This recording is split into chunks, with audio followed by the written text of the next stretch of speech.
Service say. Outside the mic. Outside the mic.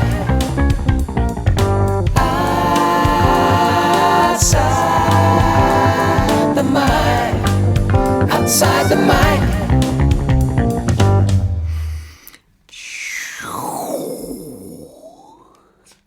And we're back. Wow. It's Outside the Mic, everybody. Hey, welcome. Welcome to Outside the Mic Season 2. That's right. Season 2. Can't believe it. It's here. 2020. What's up? What's up? Well, now we're doing sound effects with our mouth. That's right. Yeah. No, we're going to do that one yet. We just kind of slide it in there when we need it. We're like the beatbox guys, Yeah, right? You we're just trying do to that amp stuff. up our game a little bit. It's Season 2. We should know Yeah. what we're doing by now, right, Yeah. Marty? Well, I hope so. It only took us all day to get ready for this. We know what we're doing. That's the sound. That's what this sound is. Ah, his little cheat sheets, fact check thingy, Yeah. mabobs. We were just having this conversation. I'm kind of old school a little bit. You know, I embrace technology, but once in a while I just want to grab a pencil or a pen and write stuff. Or Well, have no, a first note he said or- he wanted to grab a typewriter. Yeah. I said, now, come on, Marty. Just grab a pencil. I did not say that, Jared. Start with the right away of these false claims about what I have said. I tell you. Isn't that what this podcast is about? That's what it's about, baby. That's what it's about. We just call them facts. We do. Right? And then we say we fact check them. Right. It's really, we're just going with what sounds good. We're fact checking them. How long has it been? If we actually had a calendar in front of us from the time we did our last episode, reflecting season 1 to this point in time, doesn't it feel like about a year with everything that's been going on? Well, wasn't it January or February? The last one we did. Probably February. Yeah, I Yeah. think you're right. Beginning of February. Of 89. Right? I don't have any hair. Marty's got a walker. Oh, how old were you in 1989, Jared? Sharon died. Did you know? Our secretary, bookkeeper, librarian. That's what she said. I think she just didn't want to work for us anymore. It was so bad, and she was worried we were going to track her down that she actually said she died and did a whole obituary and everything like that. I kind of miss Sharon. I know. I She really was do. lovely. Yeah, she was. We were going to train her as our dancer, and I think maybe that's what pushed her over the edge. She didn't quite have the hips for it. No, yeah, she did. She was, Or any hips at all. for that matter. Anywho, again, this is Outside the Mic. For those just tuning in, I'm Jarrett Weimer, And I'm Martin Meyer. and we banter all things music related, all matters music. All matters music. And I still think it's up for a vote, maybe by the outsiders at some point in time. Nah. No, we say that and then they don't vote. Yeah. But we did most matters, many matters. What was your really cool saying at that last episode? The matters that matter musically and something like that. Music that matters mostly. Mostly. I don't know. It's a floating like logo type theme thing that, we keep changing. But yes, Just go with it. Yeah, we're going to Just go go with with it. it. Yeah, right on. So I mean, coming in, we don't really have any fact checks because this is again the birth of season 2. Yeah. But again, we just we talk about things that are like we said, music related. We talk about what's happening in artists' career, or maybe a legend that we knew and what they did outside of their musical career, or how they used their career to impact the world. And then sometimes we're just like, hey, this story was cool and I wanted to share it. I like that. I'm glad because I didn't think of actually going back to kind of just recap what it's about. Good job, Jarrett, because you got to take into consideration Thank there might you. be people that are listening to this for the very first time. I consider all people. Wow. I consider the outsiders. That's one of the things I love about you, Jarrett. Thank you. You consider everybody. Well, and really, to be honest, we still feel like we've got a bit of homework to do kind of in that regard, but that was a good way of recapping it. The whole thing was about telling stories that maybe you haven't heard. Probably, generally it's going to be something that we haven't heard. either. And we like to reflect on things that we think are interesting and fascinating about people in the music industry. There Right. you go. Yeah. Like Kelly Clarkson's Animal Farm. Like Rescue Farm, I mean. Like her Animal Farm. Or Mick Jagger's Porter career in a mental hospital where he got his dance moves. We're reflecting season one. We're done with that. Sorry. Okay, moving on. Here we go. But no, just a quick mention. We feel like in a way we're excited now, and we've got to get this ball rolling.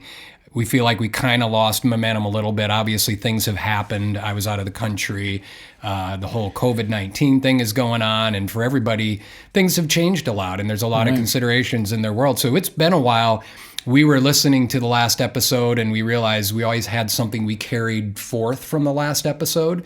So now it feels like we're kind of, starting from scratch in a way. Fresh, yeah. But if you do feel like putting something in there and you had a question that remained from last season, like, hey, they didn't follow up on this or that, probably we won't have to worry about that. But just in case, if you're listening, you're like, hey, you guys never revisited this. And I know one thing I do want to throughout season 2 is there was a lot more information from our last episode before reflecting season 1 about La Vie en Rose. Oh, yeah. And Edith Piaf. Edith Piaf. That and Revolution from that episode both raised. Revolution. Yeah. Well, now it's done. Yeah. We covered it. Good. There Done. you go. No, that was it. I just wanted Jarrett to sing it again. And here we go. Nobody wants that. Yeah, so we kind of have a clear board, but we appreciate you all for hanging in. We've had some listens, even without a lot of effort on our part. On Podbean, we've noticed that there have been some, just kind of some residual activity on there that keeps going, and that's exciting, and we're good. We're glad to see that. We We're really appreciate glad to it. see that. Yeah. Absolutely. Right on. Absolutely. Right on.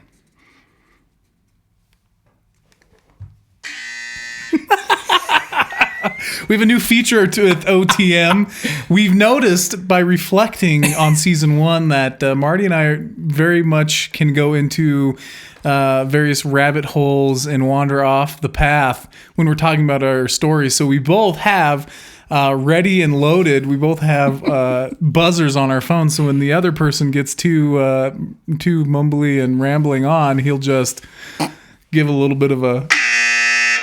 Too mumbly. Too mumbly. I suggested originally, and see here, this is the generation thing again, which has actually kind of become a feature on our show. We have these two different perspectives from our different generations, but I was going with the low-tech thing. I was like, hey, Jared, I've got a red ruler, and I put it in this little container on the table, and I'm like... Let me just wave my red ruler. Yeah. I'm going all the way back to nuns teaching you piano and slapping your hand. You're going to slap my hand, folks. With a red ruler. And I was like, we'll just pull the red ruler out when we feel like we're just going and rambling too much. And Jarrett, in the meantime, downloaded a cool little app. What's it called? Red Buzzer app? I don't even know. The ultimate buzzer app. So when you hear that, it means time to move on. Yeah. Really, we should give you folks the buzzer app, and you let us know when it's time to move on. Yeah, that's when we're doing it live. Here's what I think now, too, if you look at this, because we could probably get carried away with the buzzer app. And if we do, the next step is the red ruler. Yeah, my cheeks are rosy enough, and you start hitting me with that red ruler, I'm going to look like Santa Claus by the time we walk out of here. You kind of do right now. All right. I want to just break down before I know you have a story. Jared actually did do some... we try to balance the amount of research with just being improv. And that, of course, is a rationale for not doing all the work that we should probably really be doing. But he did do some research, I know, and I'm not privy to everything. Nope. I'm not cognizant of what you're going to do. Do you know that word, Jared? That's when you know what's going on. Okay, good job, Jared. I am cognitive. Well, I'm not sure. Yeah, we'll have to look that up now. I think that's a proper derivation of that word. That's right, derivation. That made me realize, thinking of words that you don't know, of how we have I'm just going to reflect really quickly on how quickly we can sort of dive into a new sort of segment. So in the beginning, we had B-sides. Yep. We knew we were going to do that from the start. Right.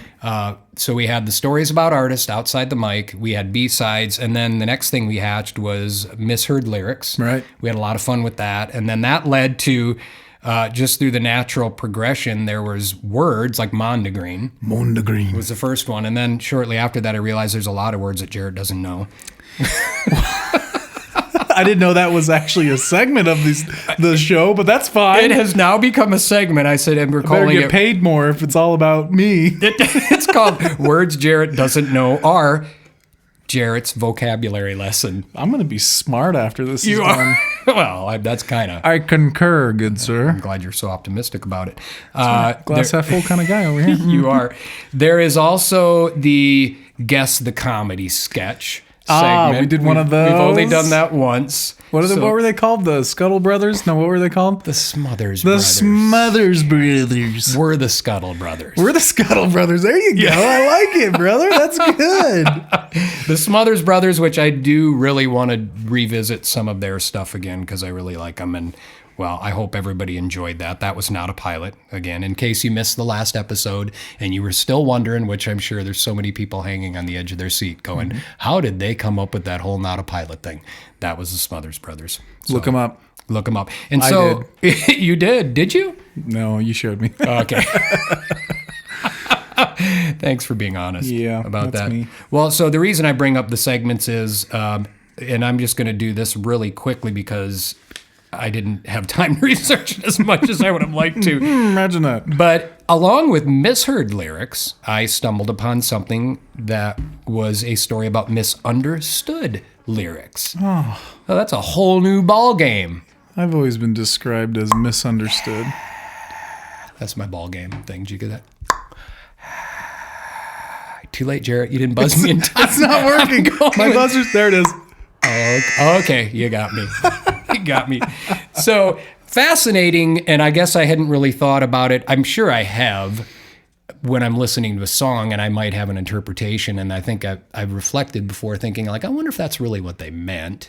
Apparently, there's a lot of songs where people have taken it wrong. They've totally misinterpreted what the meaning of the song was. In fact, there's a lot of songs that are used at like weddings that weren't really supposed to be a love song at all. But I picked a really quick one, and we'll just kind of jump in with that, and then go to you have the real meat. I got the meat. You got the meat of the Meat program. and potatoes. You got the substance. You just got that like side freezer burn green beans that everybody. Yeah. That's it. I got the side. The reason that hit me is I just cleaned out my freezer and I found an old bag of Sam's Club green beans that were tucked away. So there's that. You know, I know we don't sound like that, but we like to play on being a little combative. You know, that's kind of like the comedy duo thing that people do. But you know what Jared did at the beginning? He was trying to move and connect our monitor, and he knocked over a basket on our desk. Okay. And so I'm getting over that a little bit, but I'm good. I'm good. So here's the thing. We have this basket in our studio. It's the catch-all basket. It's got everything from little screws to pencils to pencil lead to eraser tops to little 1/4-inch connect. Anywho, shut it, buzzer. No. All right. I spilt it. It's fine. I'm going to pick it up. Moving on. I was being a little OCD, and I came in there. I was like, "Oh, I see what happened. That's what that noise was. You knocked the basket over. So you will clean that up before we leave this studio, Jarrett Weimer. How many kids you got? Jarrett Michael Weimer. Yo! Throw me under the bus, why don't you? All right, back on track. Okay. Misunderstood lyrics. Did you ever think about, No, I didn't. or did you ever hear this about Tom Petty's song American Girl? Oh, she's American girl. She was an American girl. Yeah. Do you know what it's about? American girl? Good guess. Oh. Wow. It's about a Canadian girl, huh? She's trying to get across the border. Well, that's the misunderstood part. It's actually about a Canadian girl. Aha! How could we misunderstand it It's without not. being about an American It's girl? not. But, you know, anytime we talk about, so I think both of us can appreciate that. I want a really quick moment of silence for Tom, my brother Tom. There we go. What a genius. We love Tom. We cover his songs. Mm-hmm. And he went too soon. So that's kind of why I chose this one, being out of my respect for Tom Petty. I dig it. So one of his most beloved songs, the track melded jangling 1960s guitars with late 1970s punk new wave influence to become a classic, ending Petty's concerts right up to the final show before his untimely passing. So he always ended his shows. I didn't know that. Because I never got to, with American Girl. I never got to see him. I didn't get to see him either. One of my great disappointments as far as artists that I have missed.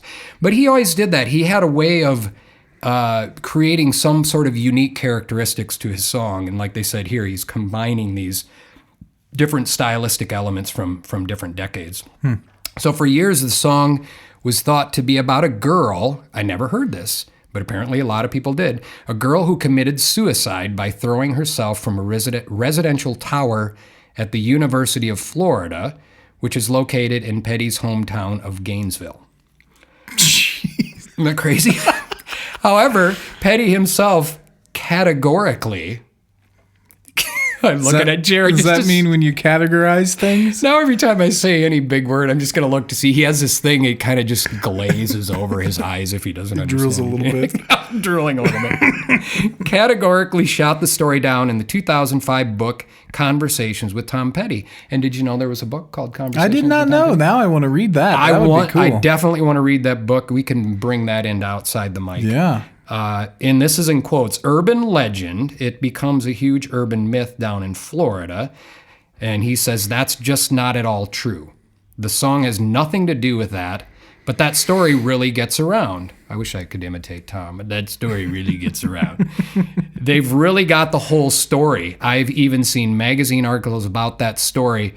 Is it true or isn't it true? They could have just called me and found out it wasn't true. So hold on, it's not about the girl that killed herself? It's not, and he just said he's like it's urban legend, and he's amazed at just how extensive.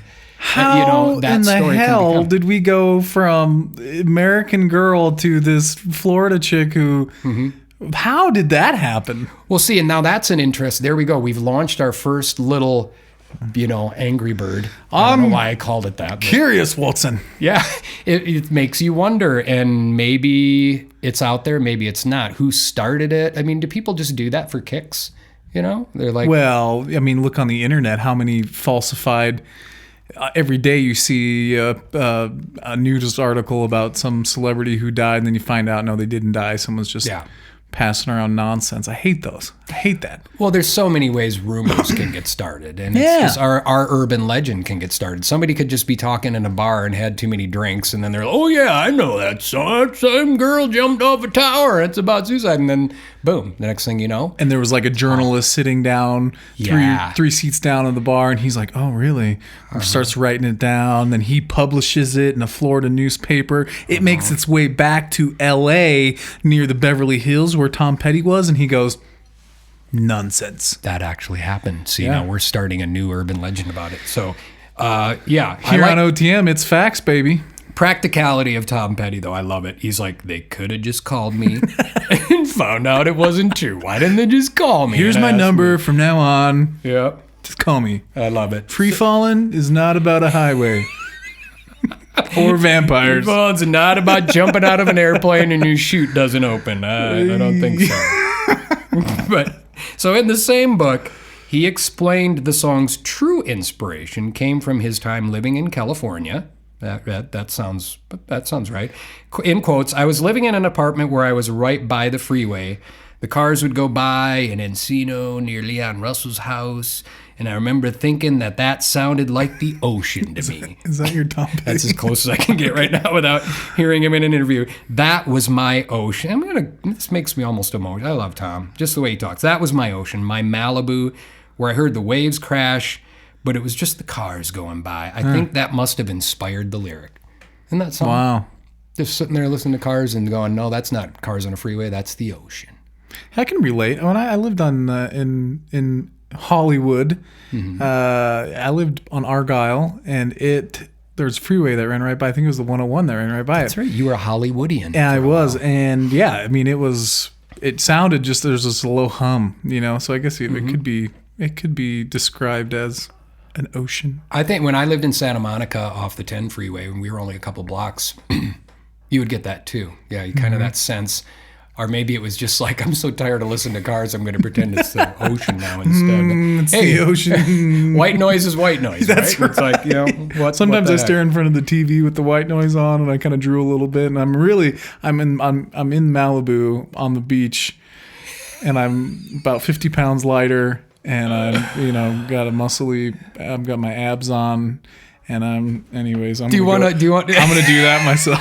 Do you want me to get the couch here, Jarrett? No, I'm fine. I don't need to digress about This is going to be a new segment too, and we'll have another thing where it's not the red ruler, but it's like the psychiatrist notebook, and then we just go, okay, you get to hit the couch now. Let's go. It was deeper. My dad. He just never loved me, man, and I don't know. We're gonna go deep. The sound for that will be like.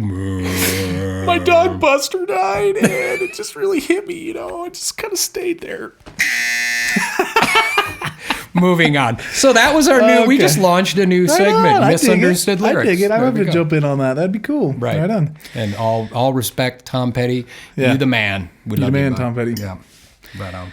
Well, cool. So let's dive into the story. So this is going to be kind of fun. Mm-hmm. It doesn't really fall with the mission statement of Outside the Mic, but again, it's about music. It's great. It's going to work. It's music that matters in music. You've said that before, and I keep looking for our mission statement, and I just can't. I'm looking. Let me see. Is it over here? Maybe we don't. Maybe we don't have one. That's fine. Well, it's a good reminder. It's time to write our mission statement. Yeah, and then just keep doing. Then I can fact check whether or not Jarrett really is abiding to our mission statement or not. Okay. Sorry. Go ahead. So today's story's about a wee lad.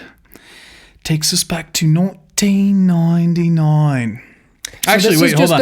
Takes us back to 1962, but that's okay. Oh, and I forgot. This is another segment on our show, Jarrett's. Yeah. Jarrett is a impersonator. That's right. There you go. So this is an Irishman. Ready? Okay. I can't do it. Anyways, okay, so here we go. Jarrett is learning and listen up. Here we go. Okay. It's good.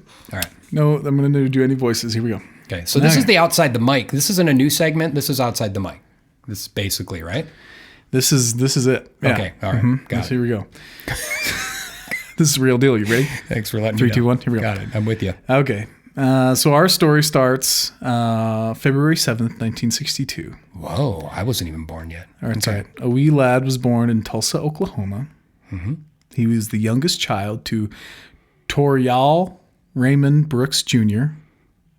I don't know if that first name was right, but just roll with me. He's a draftsman from an oil company, and Colleen McElroy Carroll, a 1950s country Irish singer.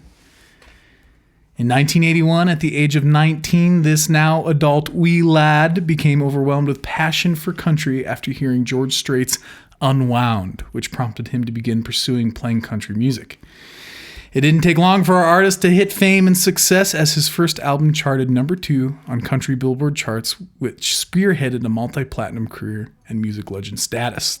His first album included the hit songs like Much Too Young to Feel This Old, No Counting on You, and the infamous country love song that everyone knows, The Dance. Marty? Yeah, well. Can you guess who our legendary country wee lad is? Can I tell you something, Jarrett? Yeah. Yes, you can. I don't know if you intended to, but if you were trying to make it mysterious at all, one of the very first things you said was his parents' last name was Brooks. It could have been anybody. Yeah. You don't know that. But as soon as you did, I'm kind of going through my head going, well, they can change their name, but I'm going Garth Brooks. And then, right you are. And then you said country, and then you said The Dance. And of course, I don't want to take us too far because I don't want to get buzzed by the red buzzer. I've got it ready here. But I'm glad you're doing this because I don't know. I think you and I probably did have this conversation at one time. We used to do a concert here in Hot Springs. My very good friend David Lee Brown started this. It was called Songwriters Gallery, and we brought Nashville songwriters from Nashville. And this was the first time it really, really dawned on me that there's all these geniuses behind these major hits. Because and Garth is one of those. He didn't write he didn't always write his own songs. He got a lot of credit for it because he had enough clout later where I think he said, if I'm going to cover your song, I get to be listed as a writer on your song. I don't think he was listed on The Dance, but I got to meet Tony Arata, who actually wrote The Dance. Are you serious? Yeah, he came. Great I don't think guy. I've heard about the Songwriters Guild, but I don't know if you've ever mentioned that. Well, we need, in fact, you know what would be fun is I know for a fact Tony would, not that we're buddies, that we stay in touch, but we had him here twice and really got to know him. And I know he remembers me, and it would be really fun to see if we could give him a phone call sometime. So, on air, on the show? Yeah, that would be really cool. Yeah. Ooh, so I'm glad. goosebumps. Yeah, I'm glad you mentioned The Dance. Brilliant song. And then I'll let you go on. One thing I learned from that was that, and I wasn't a huge country guy then. There was songs I appreciated. You don't strike me as a huge country guy. Thank you. I don't wear a cowboy hat. But He does wear boots, but well, David was very good at picking songwriters that he just felt like they really knew their craft and they wrote really, really good songs. And Tony Arata was one of them. But when I got to hear these songs done by the people who actually wrote them too, you really got the song even more. Sure. And that song is brilliant. That's it is. Yeah. I mean, it brings everybody. It's in every wedding. It's in every, it's good. And that is a love song. There you go. So I'm not going to go too much into Garth Brooks' success in his career because we know he's like one of the legendary country guys, kind of new age country. It's great. Yeah. A lot of people love Garth Brooks. Awesome. Yeah. Oh, yeah. But we're going to fast forward to a time in his career. We're going to go to 1999. Okay, I'm with you. Are you with me? I'm thinking I know about this. Are you with me, Marty? Yeah, okay. Yeah. So Brooks is in works with his production company, Red Strokes Entertainment. He began developing a movie for him to star in. Okay. So the movie was titled The Lamb. Did you ever hear talk about The Lamb back in the day? I did not hear about The Lamb, but you're saying he was working on it as well, or his... So he was working on with Red Strokes Entertainment. That's his production company, but it was also kind of cohering with Paramount as well. They were involved in that. Okay. Paramount Studios. Okay, gotcha. So it's supposed to be probably a pretty big movie. If Paramount's involved, that sounds about right. The Lamb. Yeah, so The Lamb. Not the silence. It didn't become silence. No, it wasn't a silent lamb. Okay. Because it's obviously...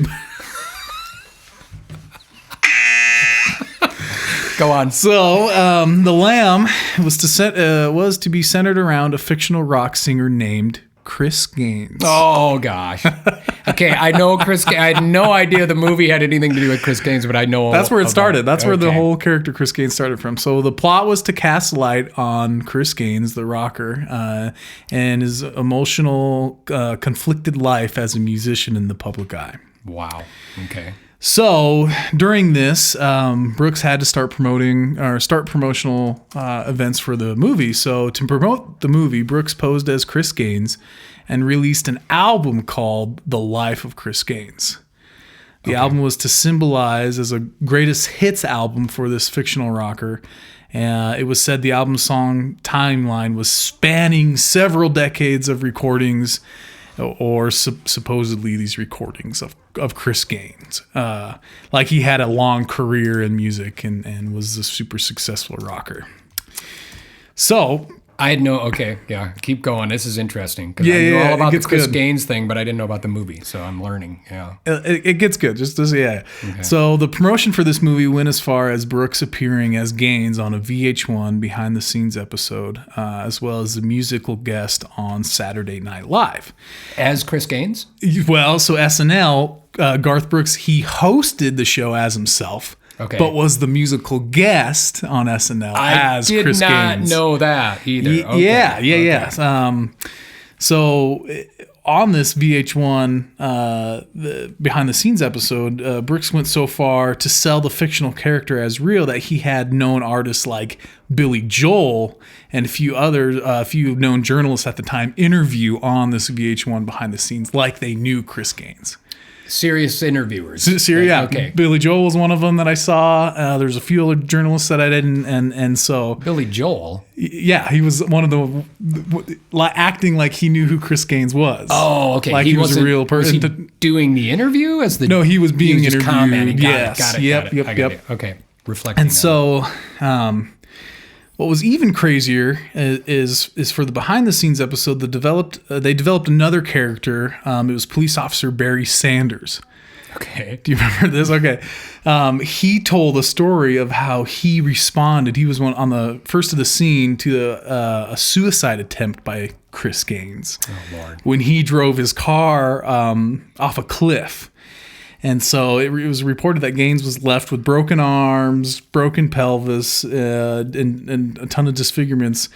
So severe that Gaines reportedly refused to do any press for his Apostle album.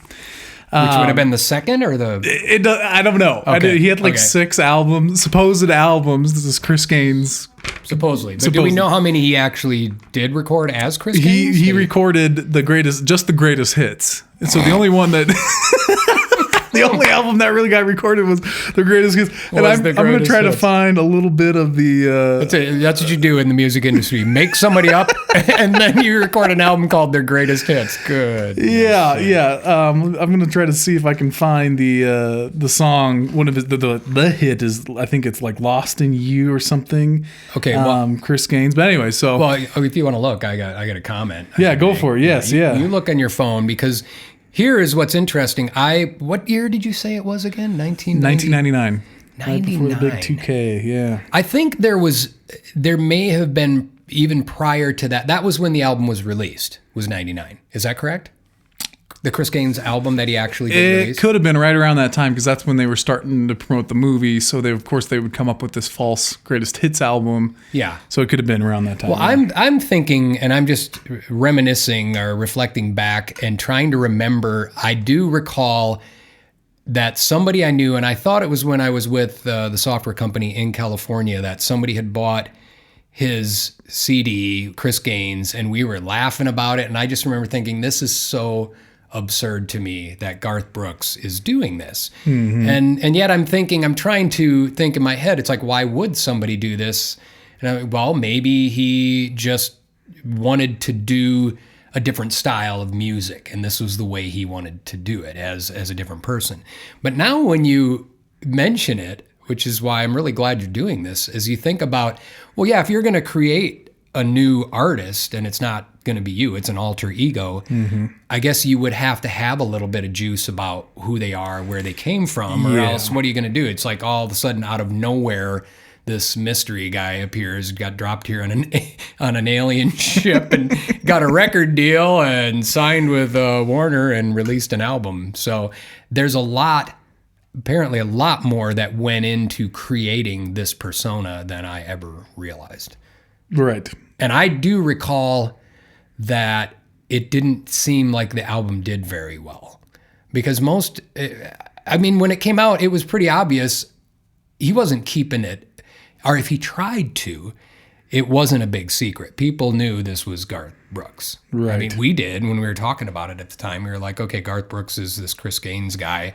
So I wonder if he ever really tried to keep it under wraps to the point where people weren't supposed to know and they were still going to just jump on this guy and think he's the latest, greatest thing. Well, the thing that gets me is just how far he went to make this character seem so real. Mm-hmm. Talking about, and it gets into, like, there was the one on the, I think it was on the, so on the on Chris Gaines's Fornicopia album, he has a song called Fornicopia. He has a song called It Don't Matter to the Sun, which is reportedly written for Chris Gaines's mother after his father died from a 3-year battle with cancer. I mean, they went so far in depth to create these stories of Chris Gaines. And the story goes that Chris's dad sang the song to his wife, Chris's mother, when Gaines was younger. And remember, it's all fake. You know, it's not real, but it sure sounds like a legit dude. This is all fiction. Yeah. And so basically the whole, it gets worse. Like the whole focal point around Chris Gaines's career is that his biggest downfall or his, biggest conflict in his life was that he was a sex addict. Okay. And so didn't know that. He was suffered from this addiction. Yeah. I mean, they go into it about Chris Gaines's and the women wouldn't stay away from him and all this stuff. And And so then they go ahead and say like Gaines blamed his own father for not loving him enough, and that's why he had this addiction and stuff like that. A fictional character. Yeah. And Brooks, I mean, I don't know if he went as far as to make these stories, but enough, I guess enough thought went into this character that, I mean, they really tried to give him this rocker backstory and why he would have these songs. And supposedly the songs are really great. And I'm gonna find the one to show you. Well, I'm just blown away by the level at which they. I mean, this is way beyond anything. I always, like I said, from my experience, yeah, Garth Brooks did this. This was some songs he wanted to do. And even when I mentioned that, like, yeah, you're going to have to do a little research because you want to have this guy not just appear out of nowhere. But this is way more extensive than anything I would have imagined them doing. And it almost makes you wonder, was this something that he really needed to like live out? Does he have, I mean, maybe these things were part of like, well, we talk about alter ego. Maybe this is an actual alter ego that Garth Brooks was experiencing. I mean, his whole persona when you think about it, as a country star is kind of just like an alter ego. Is he really like that? Kind of goes, this is a good outside the micer, Jarrett, for sure. Yeah. And this could be, while you're doing that, this is good. I'm already, here we go. We're launching, you got a launch pad and then these other things come up. Good. I'm looking at other possible alter egos because I didn't realize there's not just Chris Gaines. Other people have done this before. To this extent, I don't know. Yeah. And that's kind of what I was getting at was, I'm going to try to do a series of artists that have developed alter egos in their career or, anyways. It's a segment within a segment. A segment within a segment. I mean, I just found enough stories where we could do a couple episodes. And so that's kind of what spearheaded me music, here. All matters that matter musically, mostly mentally. That's all I can say. All right, cool. So now I found the video. So this is Chris Gaines, Lost in You. This is his hit. Oh, right? That's what you were looking for. The actual actual this is recording. actual, okay. Yeah. Can you, is it hard to find? Is it not like on iTunes, stuff like that? No, yeah. So I mean that's the big thing with Garth Brooks right now is he's not on really any major streaming platform. It was really hard to find this because he pulled all his stuff, not on Apple Music, not but I think he's either got this is a good fact check. He's either got a deal in the works where he's going to be exclusively on Amazon or it's Spotify, one of those two. I believe it's Amazon, but I'll check that out. But it's like, come on, man. Don't you want people to listen to your music, Well, that's an interesting topic, I think, that we should cover in the future. Is there is a lot of controversy around streaming and the type of royalties that they're getting compared to what they used to get. And obviously, somebody like Garth doesn't really need the money so much, so to speak. Not that I have a right to say that. He can make as much money as he wants. But obviously, he's made a lot of money in his career. But there are some concerns, and it's an interesting thing to research and kind of look at some facts, like what are people making versus what they used to make on album sales. And how do you calculate royalties when it's not so much people are buying it, just streaming it, and where are they streaming it, and how are they streaming it, and what device are they streaming it on? You know what I mean? It's just so much. Yeah. The world we live in today, I mean, it probably makes keeping accountability on what royalties everybody in the industry should make off of these songs. It's probably hard to keep it on track. Well, yeah, there's so many different sources. I may look this up while we're listening, or we'll include it later, but I do recall reading a quote somewhere, and I think it was Roseanne Cash, and she gave an example. She said, here's how many streams I've had of this song, and here's how much I made. This was... And there's that factor too. There's a lot to discuss because you can't really match it with albums exactly because it's a hell of a lot more convenient than going out and spending money buying even a 45 or an album. Right. So maybe it shouldn't be exactly the same. But she compared and contrasted between that and if she had actually had even radio play though. Right. what she would have got versus radio play. So that's a whole nother topic we'll deal with later on. And you're seeing more and more artists. You see, we're getting off on our rabbit hole. I'm going to write this down, though. Yeah, so write it remember. down. This is good to talk about. Yeah. You're seeing more and more artists, instead of releasing full-length albums, 12, 15 songs per album, you're seeing them just release singles at a time. Exactly. There's a lot of pop artists right now. They're just coming out with singles. You don't see them putting out albums. Or they put out several singles and then group it up into an album later. You're seeing a lot of that, and I think that's just the world we live in today. But okay, so here is Chris Gaines, a.k.a. Garth Brooks, a.k.a. Chris Gaines, a.k.a. Garth Brooks, we don't know, his hit single, Lost in You.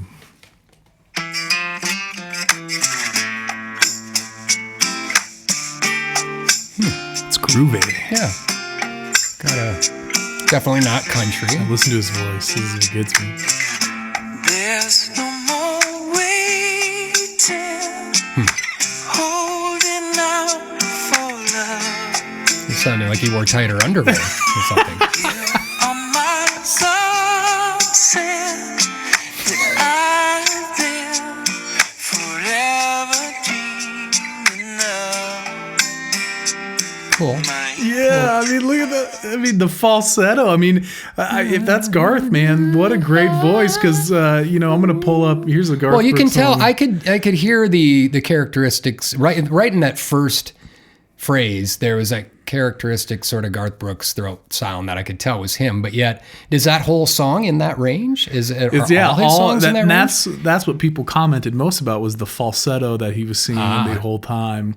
They were like, "Oh my gosh, this is so beautiful." Which, yeah, I mean, he's singing it great, and it seems like a great song, legit, But just Maybe for that was part of it. Garth was just like, I can't sing in my falsetto range in country because people will think I'm a sissy or something. So I got to create this other. Well, there's all sorts of theories you could dive into with that. But. Well, and I think too is, and I'm sure there's been conversation about this, but I'm sure a musician, I think to be successful, you may like rock and roll or you may like this genre. This might be your favorite, but what pays the bread is you're playing these country songs, and that's what happened here. I mean, he did great. Chris Gaines, there was good music came out of that, but it flopped. Essentially, it totally flopped. People didn't understand. People were confused. They were like, "Are you Brooks, are you good, man? Like, what's going on here?"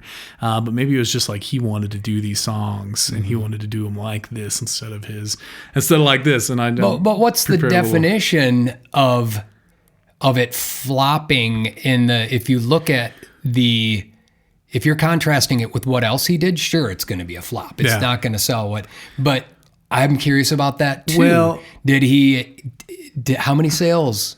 Yeah, true. Of it. I'm curious. But I mean, and what I'm talking about is like the movie never came out, The Lamb. Oh, okay. It scrapped that. Nobody understood. I think when they found out, or when they if they knew it was Garth Brooks being Chris Gaines, I don't think they understood what's with this alter ego and why are you going so in depth with this character and why are you coming up with things. It'd be one thing if you just appeared as Chris Gaines just for like a cool moment in time or something like that. That's one thing, but I mean, he really went into. But anyways, here's little Brooks. Let's see if I can get it. Showed up in boots and ruined your blind tie affair. Holy smokes! So there you go. There's the contrast. He's got a good voice. No, that's one of the things that's always fascinated me about country music too. Is this characteristic sort of twanginess they call it? Was that? I got to watch that. Did you watch the public TV thing about country music? No, I didn't, huh? I remember you talking about it. I watched one episode. I need to watch the rest. There's a lot of hours of history about country again? music. I think it's just called country music. Just public TV, country music? Yeah, I know if you search on country music on public TV, you'll find it. I don't know if that's the exact title. Yeah. But that talks about the roots. And I wonder, where does that come from? Because it became such a signature. Is that the way Garth always sang? Or did he just like, I'm going to be a country singer, so now I got to sing like this? And he was in the time, I mean, the late 90s, early 2000s was really when you saw rock and country blend. You really Yeah, the saw them hybrid. to crossfade like that. Before you could easily depict country music with the boom chuck or the railroad, the train, truck and dog and yeah. And now you're seeing big drums, big electric guitars, and the only really diverse difference is the twangy voice that you hear. And which not look at somebody like Keith Urban. He doesn't sing that way. But listen to his music. It's rock. It's very much rock with maybe like a banjo thrown in there or something. And he's a rocker. If you've seen him, he shreds and he does all this. Yeah. But maybe country was just the platform or the genre that was able to be most successful. Well, that's a brilliant accomplishment actually these days in that industry, is because if you can grab that market, which is huge, and still be able to do stuff that you feel like is your style of music and not necessarily the Nashville sound or the characteristic country twang stuff, and you still have that market. That's genius. Yeah. Another great example real quick is Chris Stapleton. So he was a part of the this band. I think they were not the Steel Drivers, but he was part of basically a metal band. Okay. And a while ago, and it pretty successful. But he didn't really gain his success until he started writing country and writing, and that's what everybody knows is Chris Stapleton. He's like the new outlaw country guy, which you listen to his stuff. Very much rock, very little country. I mean, country influence, but he's got some rock roots. I know he's really super popular. I have to admit, I'm not familiar with his stuff, but I know it's kind of more the new country. Right. Yeah. It's like the rock. A lot of people love him. Yeah. A lot of people I know just love him. I'll have to avail myself to some of his stuff. And just to be able to grow a beard like Chris Stapleton, wait till you see that. He's got the long hair and he's kind of a hippie beard guy. Yeah, we both have beards kind of going right now. I've got the quarantine beard going on. You do? Yeah. It's when you're just like, I don't care anymore. I've been at home by myself for like 3 weeks, and you just grow it out and look a little hobo beard. It's cool. Mine is the I'm just too damn busy to shave beard. That's kind of what I call that. You just had a kid graduate. You got a little one you're taking care of. I get it, man. JTDB. It's the IJTDB beard. Yeah. I'd hate to catch that. There we go. So as usual, I have lots of questions, and while you were looking that up too, I had a little bit of time to just.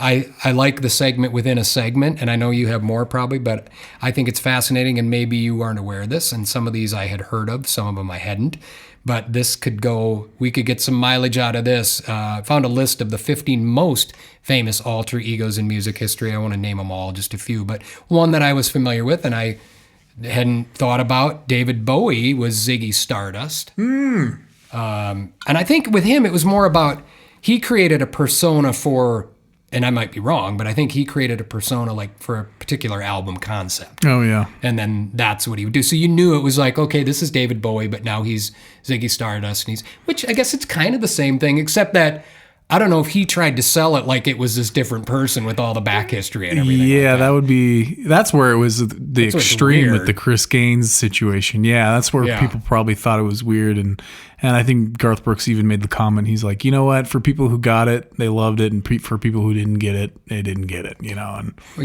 whatever. Well, and how many people nowadays you wonder, like if it was a flop at the time too, but how many people are going to explore this now, like we are doing, and say, oh, I want to hear what Chris Gaines sounded like. Right. And he's smart to do that then, because now people are going to have to go download it on Amazon, and he's going to get his royalties for it. Yeah. He'll probably make a lot more money than he originally expected he was going to make off of good old Chris Gaines. Sure enough. And what if he were to do like a comeback or bring Chris Gaines back for a show or something? I'm sure people would just explode. And did you see Childish Gambino just covered Chris Gaines', I don't know, when I was looking it up. Did not He just covered Chris Gaines' Lost in You, the song that we just played. I thought that was kind of nuts. I'm sorry, I just had to cringe a little bit there because well, you don't like Childish Gambino? I'm not a huge fan. Not that he's, I reserve judgment, but I'm not. There was one song, I don't even remember what it was, but I'm like, him doing Chris Gaines. That's like the ultimate bizarre combination for me. But, I can't. Sometimes I can't take Childish Gambino seriously because because he's so great. Childish. Well, no. He was on that TV show, The Community, which was like similar to The Office, similar to Parks and Rec, but it's like all these college. They're not college kids; they're a little older. Well, and then they like make a group, but some of them are like Chevy Chase was in it. He played like a 60-year-old man going back to college, and I forget his name, but I forget his real name, but Childish Gambino was in that. Right. And so every time I see him making his music, which some of it's good, it's like all I think about is him in the Community, and he kind of plays this like nerdy kid. Him and this other guy are a duo, and they're kind of nerds. And anyways, it's well, it's safe to say this is as much probably as we're going to cover him on our show. Yeah. So let's just say that. Sure, okay. Have you ever heard of Luke the Drifter? No, who's that? Alter ego for Hank Williams. Are you serious? Serious. I'm not gonna have to look that one up. Yeah, we're gonna scratch the surface, which we've said that before, and then we ended up scratching a big old groove in it, but not this time. And then the next thing, this one I did hear of, David Johansen, who is Buster Poindexter. So yeah, there's a whole list. There's a lot more. Didn't you say something about Lady Gaga at one point in time? Yeah. So that's something to look at. Lady Gaga, she had what was it? I think she dressed up like a dude or something like that. Yeah. Okay. I'll bring it in next episode. There's just for a the quick ultimate touch. alter ego is to actually do the other sex. Yeah, I think she came in as a dude. Okay. I think there's a little bit of a story, so I'll do a little quick mini next episode with her. Right. I'll have to look into that. But yeah, that was another one that I had found where I was like, holy crap, I didn't know this was a thing. Yeah, well, it's a lot bigger than I ever realized, because I definitely had heard of Chris Gaines, and now when you think about it, I've heard of some of these that I just mentioned, but I guess I never thought of them in that same sort of vein like Chris Gaines. Yeah. But they are similar, so it's a neat topic to cover. Right on, man. Right on. So.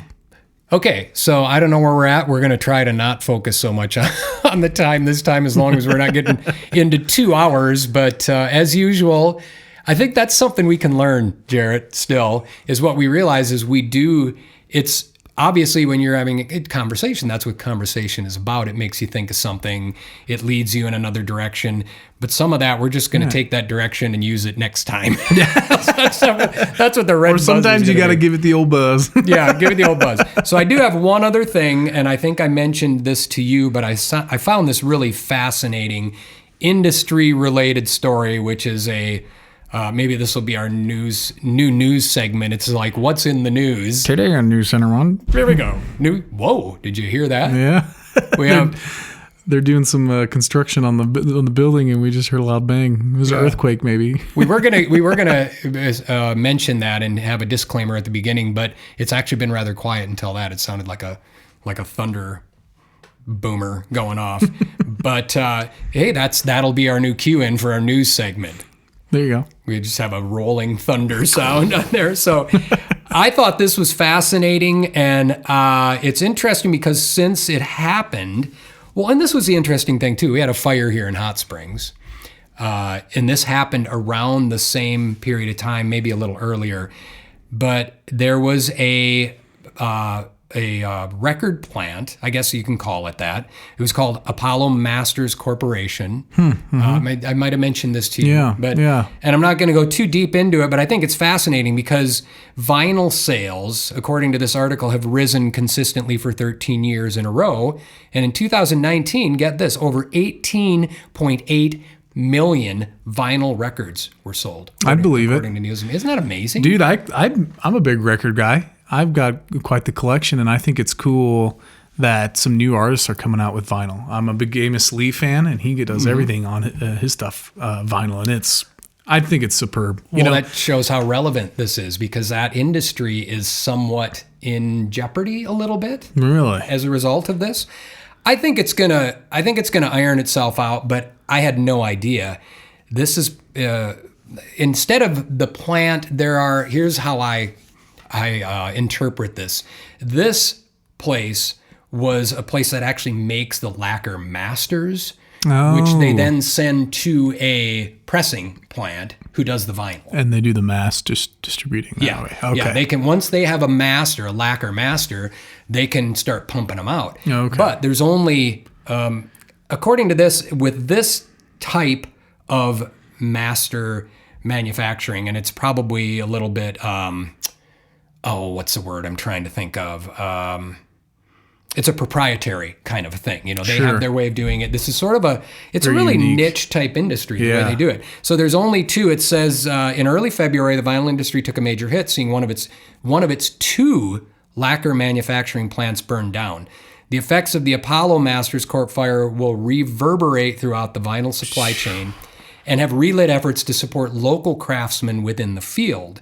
Wow. It says here they formed a new trade association to help deal with it. It's called the Vinyl Record Manufacturers Association of North America.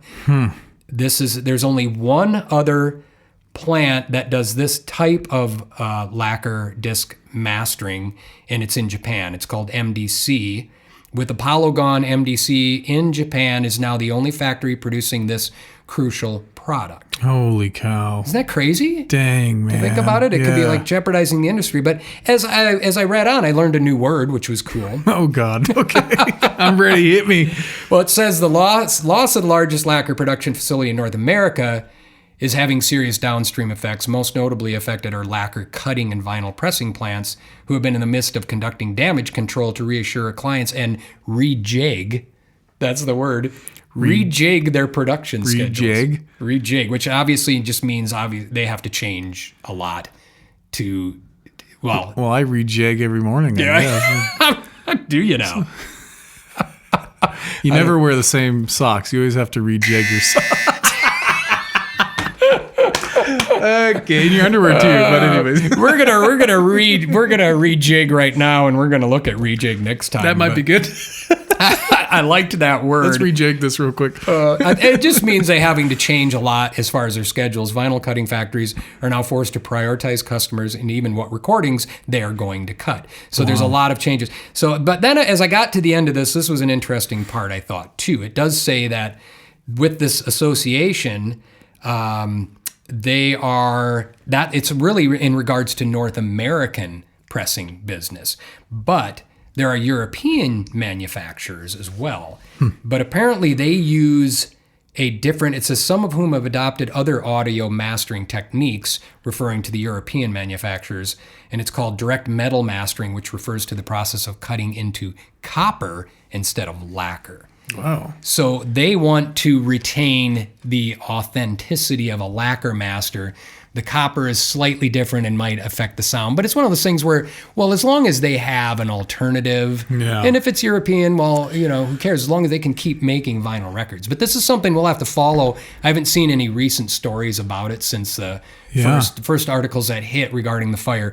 So fascinating. And if you're into vinyl, if you're an audiophile, that's kind of a hit for sure. Yeah. I wonder if there was in the fire, and I'm sure there was. I wonder if there were. I can't talk.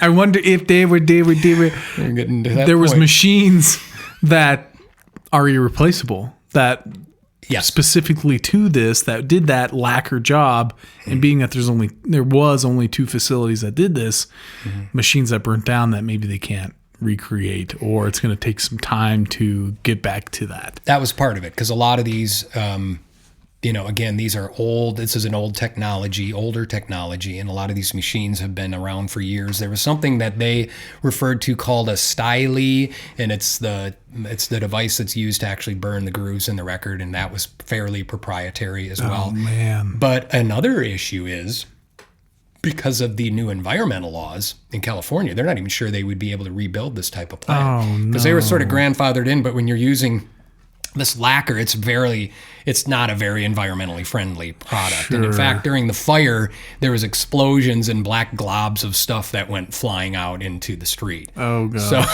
from some of the stuff I read. So that's another issue. And it's going to be interesting to follow and see how this all evolves and how the vinyl industry survives with this. So, man. Yeah. Crazy, man. Who'd have Thanks thunk for it? sharing that. That's crazy. Hopefully we can land back on our feet with that deal. Yes, sir. Yes, sir. For sure. And I think we are probably at, I don't know where we're at time-wise, but there we go. We're at that time. It's just about a wrap for season 2, episode 1. Heck yeah. Again, this is Outside the Mic. I'm Jarrett Weimer. I'm Martin Meyer. Thanks for listening. Thanks for hanging in there with us. And we promise to be back on schedule here now. And we wish everybody good health and be safe. Yeah. Too, so. Social distancing is a good thing. Mm-hmm. Check us out on OutsideTheMic.com, all podcast streaming platforms, Apple Podcasts, Google Play. Wherever you can listen to a podcast, we should be there. We're there. Right on. See you guys. You take care, outsiders.